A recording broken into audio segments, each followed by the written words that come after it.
alur cerita dari film Love and Monsters. What's up guys, welcome to my channel.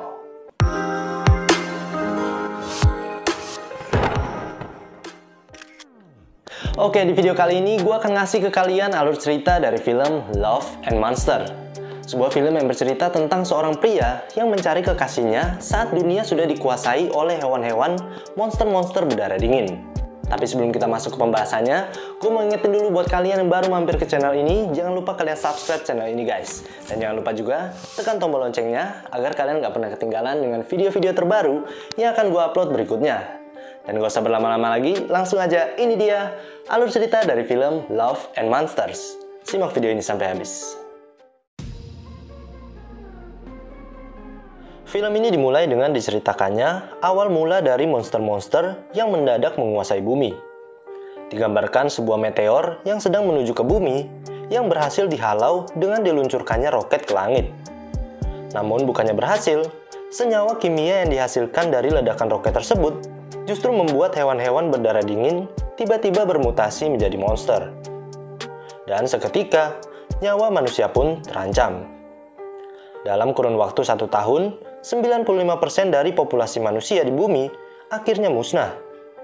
Mereka yang selamat kemudian bersembunyi di sebuah bunker atau ruang bawah tanah masing-masing dan bertahan hidup selama 7 tahun. Di dalam sebuah bunker, terlihat seorang pria bernama Jules. Dia hidup di dalam bunker dengan persediaan makanan yang cukup, dengan seekor sapi yang menjadi salah satu sumber makanan untuk mereka. Setiap orang di dalamnya memiliki pasangan masing-masing, kecuali Jules yang terpisah dengan pacarnya 7 tahun yang lalu. Saat Jules sedang berlatih memanah, sesuatu yang tidak diinginkan tiba-tiba terjadi. Semua orang kemudian bersiap setelah sebuah monster teridentifikasi telah menerobos masuk ke dalam bunker. Jules yang ditugaskan mengawasi radar bersama yang lain, kemudian memutuskan untuk ikut membantu melawan monster. Namun saat kemudian dirinya bertemu dengan monster semut raksasa, Jules justru seketika terdiam, ketakutan dan tidak menembak. Untungnya teman-temannya datang dan membunuh monster tersebut.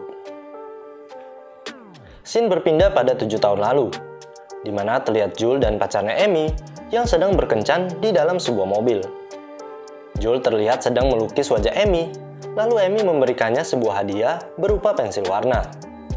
Di mana saat mereka sedang bermesraan, tiba-tiba terlihat kondisi kota yang sudah mulai kacau. Kembali ke bunker, Jules kemudian menggambar monster yang ditemuinya tadi dengan pensil warna pemberian Amy. Lalu sehabis menggambar, Jules kemudian mencoba menghubungi Amy dengan frekuensi radio yang dibuatnya sendiri. Namun saat sedang berbincang dengan pacarnya tersebut, tiba-tiba jaringan mereka terputus. Koloni mereka kemudian berkumpul dan merundingkan cara agar tidak ada lagi monster yang bisa menerobos masuk ke dalam bunker. Namun saat mereka sedang berunding, Jules tiba-tiba mengatakan bahwa dirinya akan pergi untuk menemui pacarnya Amy, di mana hal tersebut mustahil mengingat jarak yang akan ditempuh sekitar 7 hari dengan berjalan kaki, dan memungkinkannya bertemu dengan hewan-hewan raksasa yang siap memangsanya hidup-hidup. Jules pun menyiapkan perlengkapan, makanan, dan senjata, lalu berpamitan dengan koloninya. Teman-temannya berusaha untuk menghalangi, namun tekadnya sudah bulat, di mana dirinya akan tetap pergi dan menghadapi segala kemungkinan yang ada demi bertemu dengan pacarnya Amy. Jules pun kemudian keluar ke permukaan. Dengan arah peta yang dibuat oleh teman-temannya, dirinya pun memulai melangkah untuk menuju ke arah barat. Memasuki daerah pemukiman, terlihat perjalanannya diwarnai dengan sarang-sarang hewan besar dan telur-telur yang menempel di mobil. Saat memasuki sebuah rumah, Jules tiba-tiba terkejut dengan adanya monster di dalam kulkas, yang membuatnya kemudian berlari keluar. Namun sesampainya di luar, dirinya justru bertemu dengan monster katak berukuran raksasa yang kemudian menyerangnya.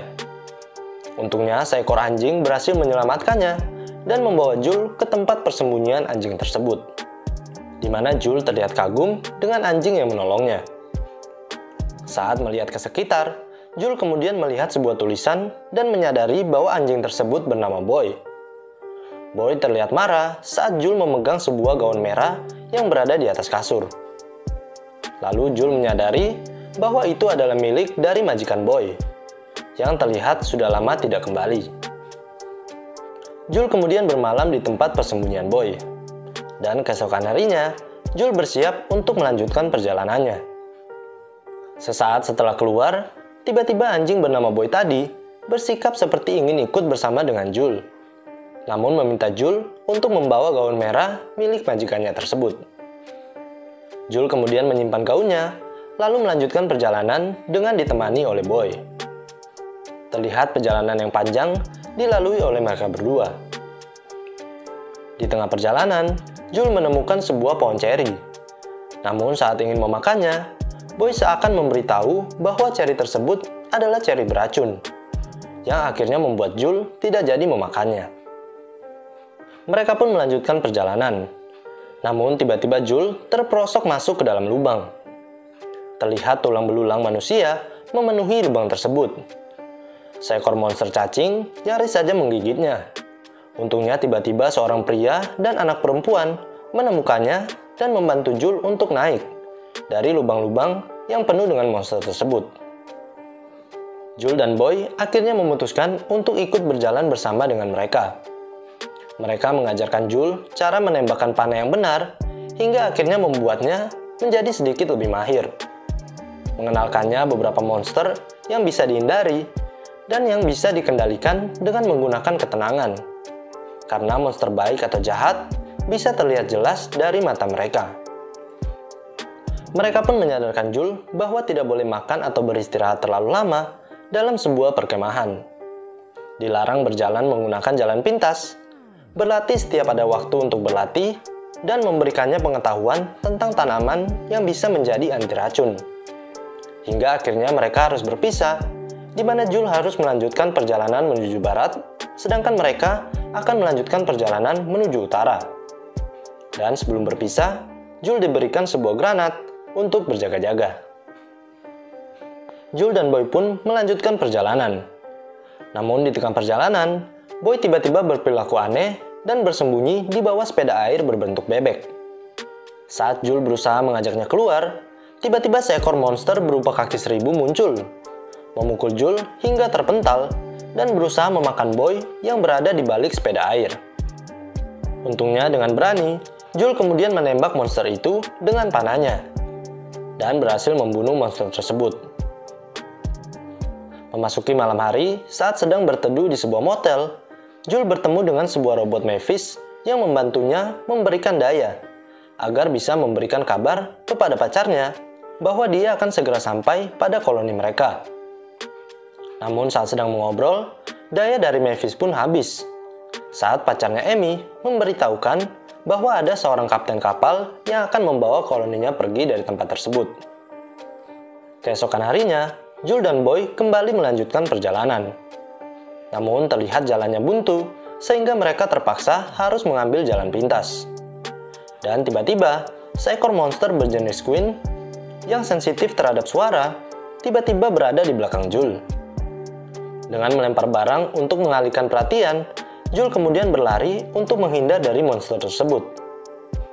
Namun dirinya justru terjatuh dan kehilangan barang-barangnya demi bersembunyi bersama Boy di balik sebuah batang pohon. Dengan berusaha menahan diri agar tidak mengeluarkan suara, akhirnya mereka berhasil membuat monster Queen pergi meninggalkan mereka. Namun tiba-tiba, Boy melihat sebuah gaun merah milik majikannya tertiup dengan angin, yang membuat Boy kemudian berusaha mengambilnya. Jul yang melihat suara Boy menarik kembali perhatian dari monster tadi, kemudian berlari mengambil sebuah granat dan meledakkan mulut monster Queen tersebut, lalu membuatnya tercebur ke dalam sungai. Melihat Boy berada di seberang sungai, Jul kemudian berenang menghampirinya. Namun sesampainya di seberang, Jul menemukan tubuhnya dipenuhi dengan lintah-lintah beracun. Setelah melepaskan lintah-lintah tersebut dari badannya, Jul kemudian memarahi Boy dan menyalahkannya karena telah membahayakan nyawanya demi sebuah gaun. Boy yang merasa kesal setelah dimarahi, kemudian pergi meninggalkan Jul. Sementara Jul kemudian berjalan dengan kondisi keracunan. Untungnya saat dia terjatuh, dirinya melihat sebuah tanaman anti racun yang dipelajarinya dulu, Dan dalam kondisi sekarat, Jul pun berusaha mengambil dan memakan daun tersebut. Jul kemudian melanjutkan perjalanan dengan kondisi setengah sadar. Dan akhirnya dirinya menemui tempat persembunyian dari koloni pacarnya, di mana kemudian dirinya terjatuh pingsan. Jul pun tersadar dari pingsannya dan melihat Amy yang sedang mengemas barang-barang. Jul kemudian bertanya kemana mereka akan pergi dengan kapten yang sempat dibicarakan Amy di telepon kemarin malam. Lalu Jul dipertemukan dengan kapten tersebut, di mana mereka hanya sekedar saling berkenalan, dan Jul tidak mendapatkan jawaban apa-apa. Amy kemudian mengajak Jul untuk membantunya mengemasi barang-barang. Dan sembari mengemasi barang-barang, Jul kemudian mempertanyakan tentang kehadirannya yang dirasakan tidak spesial. Di mana kemudian Amy mengungkapkan yang sebenarnya terjadi, bahwa selama 7 tahun mereka berpisah, Amy sudah memberikan hatinya untuk pria lain. Jul pun kemudian merasa terpukul dan menganggap bahwa dirinya bodoh, karena telah memberanikan diri mempertaruhkan nyawanya demi seorang wanita yang sudah tidak mencintainya lagi. Dengan meminjam radio, Jul mencoba menghubungi kembali teman-teman koloninya. Seorang pria kemudian memberikannya makanan atas perintah dari kapten tadi. Jul kemudian melihat peta yang dibuat oleh teman-temannya, di mana di belakang peta tersebut mereka menuliskan keinginan mereka yang berharap Jul untuk segera kembali. Dan tiba-tiba, seorang dari koloninya menjawab panggilan pada frekuensi radio. Dan Jul pun mulai menceritakan pengalamannya selama 7 hari berada di permukaan, sebelum kemudian jaringan mereka akhirnya terputus. Jul yang sedang merapikan barang-barangnya, kemudian melihat makanan yang diberikan kaptennya kepadanya, di mana dia teringat bahwa itu adalah ceri beracun. Dan dengan cepat, Jul pun mencari Amy untuk menyampaikan bahwa kemungkinan besar sang kapten mempunyai niat jahat kepada mereka. Namun saat menemui Amy, Jul justru mendapatkan dirinya dalam kondisi mabuk. Dan tiba-tiba, seseorang memukul kepalanya dari belakang. Keesokan harinya, saat tersadar, Jul menemukan dirinya dan Amy dan yang lain sudah dalam kondisi yang terikat dan disandra.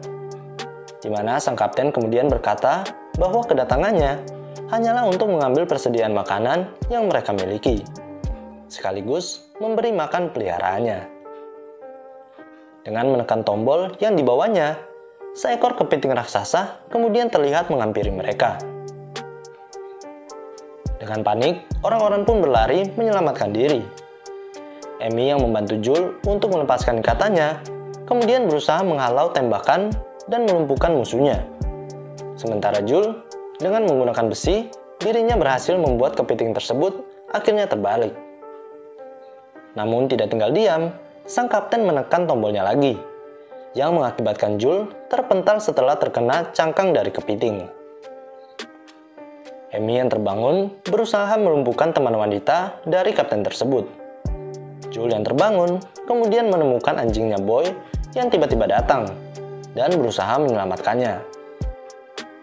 Amy yang berhasil memukul jatuh wanita tadi tiba-tiba dipukul jatuh oleh sang kapten, di mana Jul kemudian menyuruh Boy untuk membantu Amy menyadarkan diri.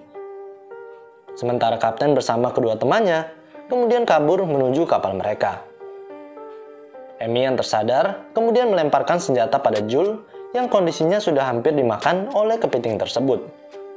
Namun bukannya menembak si kepiting, Jul justru percaya bahwa ini adalah monster baik saat memperhatikan matanya. Dan Jul pun kemudian menembak rantainya, di mana kapten tidak bisa mengendalikan kepiting itu lagi. Lalu kepiting itu pun pergi dan melahap semua orang yang berada di atas kapal tersebut. Setelah kejadian itu, Jul pun memutuskan untuk pergi dari koloni Amy dan kembali pada koloninya lagi. Bersama dengan Boy, dirinya kemudian menjalani perjalanan 7 hari, melewati para monster dan kembali pada koloninya, di mana terlihat teman-temannya yang sangat gembira menyambut kedatangannya lagi.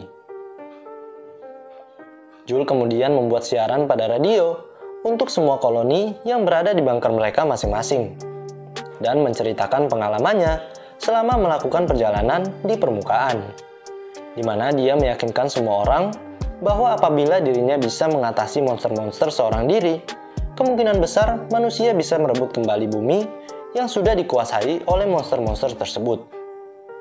Dan di akhir cerita, mereka pun keluar untuk merebut kembali bumi yang seharusnya menjadi milik manusia.